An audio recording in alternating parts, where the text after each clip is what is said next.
Seorang wanita cantik bergaun putih terlihat keluar.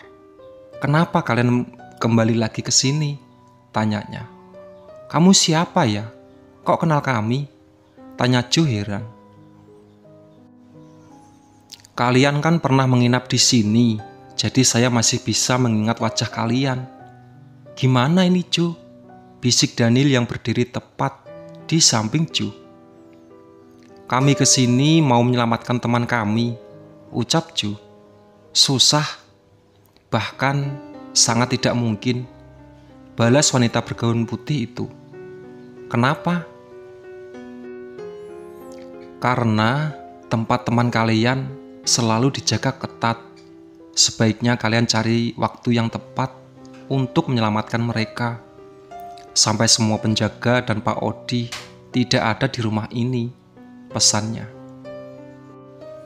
Ju menatap ke arah teman-temannya. "Gimana?" "Aku juga nggak tahu, Ju," balas Daniel. "Kenapa kami harus percaya sama kamu?" ucap Rere. "Kamu pasti anak buahnya Pak Odi." "Nama saya Rianti, pemilik villa ini. Pak Odi adalah mantan pekerja saya," balas wanita itu. "Berarti kamu terlibat juga menculik teman-teman kami?" "Kalaupun saya ceritakan, kalian tidak akan percaya. Coba saja ceritakan. Tidak di sini. Kalian akan terlihat kalau terus berada di sini. Lalu di mana? Ikut saya ke dalam." Rianti membalikkan badan, meminta Rere dan teman-temannya masuk ke dalam villa. Namun Rere menghentikan langkah tepat di depan pintu. Ia masih tak bisa begitu saja percaya dengannya. "Ada apa, Re?" tanya Gladys. "Aku masih curiga sama dia." "Tidak ada pilihan lain selain harus percaya sama saya," saut Rianti yang entah bagaimana bisa mendengar percakapan Rere dan Gladys. "Kalau kita ketangkep, kan bareng-bareng ini," ucap gadis. Rere pun lanjut melangkah masuk ke dalam villa. Bruk, pintu tertutup. "Lewat sini." Rianti berjalan melewati lorong pendek, kemudian berbelok ke kanan. Ternyata ia mengajak Rere dan teman-temannya menuju sebuah kamar, tepatnya kamar belakang. Tempat Meg melihat wanita berwajah hitam. Benar saja saat pintu dibuka, mereka sudah disambut oleh si wanita berwajah hitam. Sontak mereka pun terkejut dan melangkah mundur, menutup mulutnya agar tidak berteriak.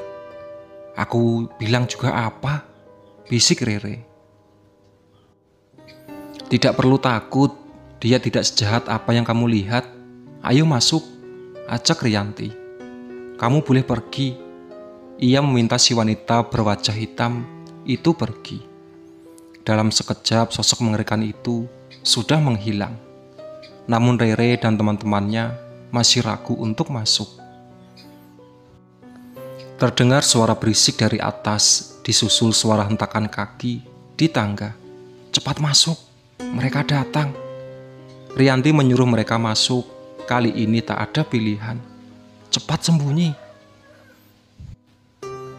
Suara langkah kaki semakin mendekat. Tak lama pintu pun terbuka. Beruntung Rere dan teman-temannya sudah bersembunyi. Soalnya sosok yang membuka pintu adalah Pak Odi. "Saya bisa merasakan kalau mereka ada di sini," ucapnya dengan suara meninggi. "Mereka siapa?" "Anak-anak remaja itu. Mereka tidak ada di sini. Sebaiknya kamu pergi. Awas jika kamu berbohong," ancam Pak Odi, kemudian pergi. "Kalian sudah boleh keluar."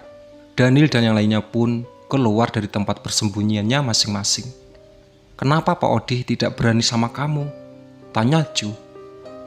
"Kan sudah saya bilang, saya pemilik villa ini. Jika kamu pemilik villa ini, kenapa Pak Odi lebih berkuasa? Seharusnya kamu pecat dia." Seandainya saja dulu saya lakukan itu, mungkin akhirnya tak begini." "Kenapa kamu lakukan sekarang?" Tanya Rere. Semuanya sudah terlambat. Rianti duduk di atas tempat tidur. Terlambat. Rianti menghela nafas panjang. Semuanya bermula saat kedatangan Pak Odi ke sini. Rianti mulai bercerita. Semenjak kejadian Pak Odi, suasana rumah berubah drastis. Ia dan suaminya menjadi sering ribut. Selang beberapa bulan kemudian, suaminya pergi meninggalkannya. Apa yang kalian pikirkan saat melihat perempuan tadi? Perempuan mana? Tanya Ju. Yang wajahnya hitam. Serem. Balas Rere, Gladys kompak.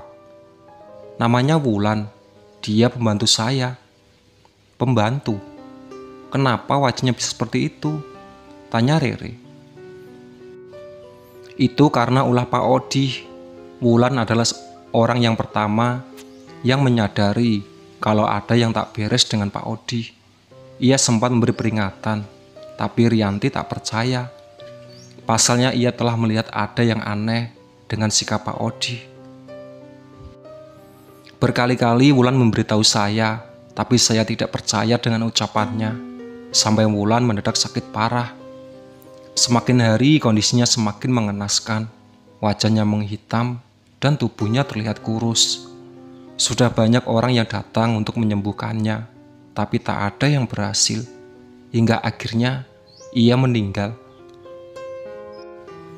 Tiba-tiba Wulan muncul di sudut kamar, sehingga membuat Rere dan teman-temannya ketakutan. Tidak perlu takut, ucap Rianti. Sejak awal saya sudah mengusir kalian dari sini. Kenapa tidak pergi juga? Ucap Wulan. Kami sudah berusaha pergi, tapi tidak bisa, balas Ju. Ya karena kalian bodoh, mau saja ditipu oleh Pak Odi. Sudah Lan, tegur Rianti.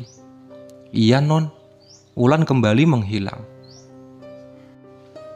Saya juga pernah bertemu salah satu dari kalian, tapi sepertinya dia tidak ada di sini, ucap Rianti.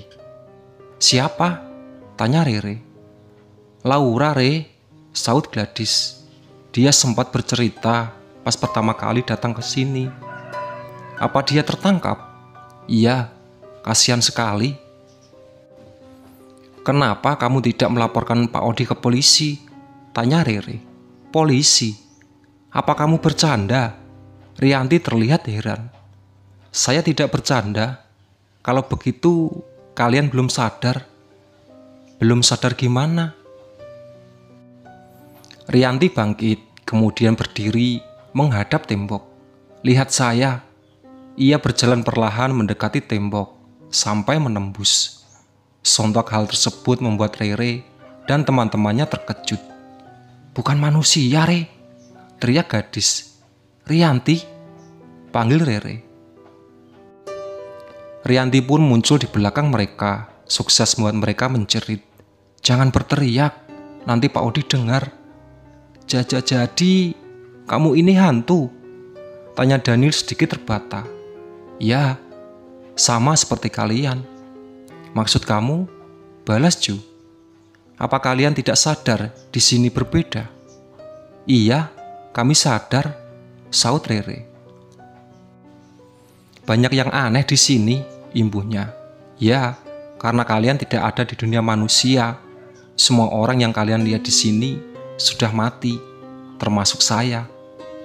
Jadi, kami sudah mati. Daniel mencoba memastikan. Rianti pun menganggukkan pelan. Iya, balasnya pelan. Bagaimana bisa? Tanya Rere. Hanya kalian yang tahu. Coba kalian ingat-ingat lagi. Kecelakaan mobil, ucap Gladys lirih. Apa Dis? Tanya Rere. Setelah mobil kita hampir masuk jurang, tiba-tiba semuanya berubah. Beneran, aslinya kita sudah masuk ke jurang, ucap Daniel. Kayaknya begitu, Nil. Terdengar suara deru langkah kaki di luar. Rianti! Suara besar menakutkan terdengar di luar. Wajah Rianti terlihat panik.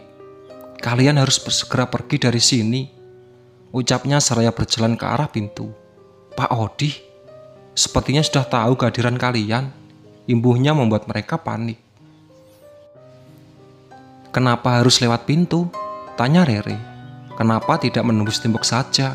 Seperti apa yang kamu lakukan? Rianti menghentikan langkah tepat di pintu, kemudian menoleh ke Rere. Tidak bisa, ucapnya.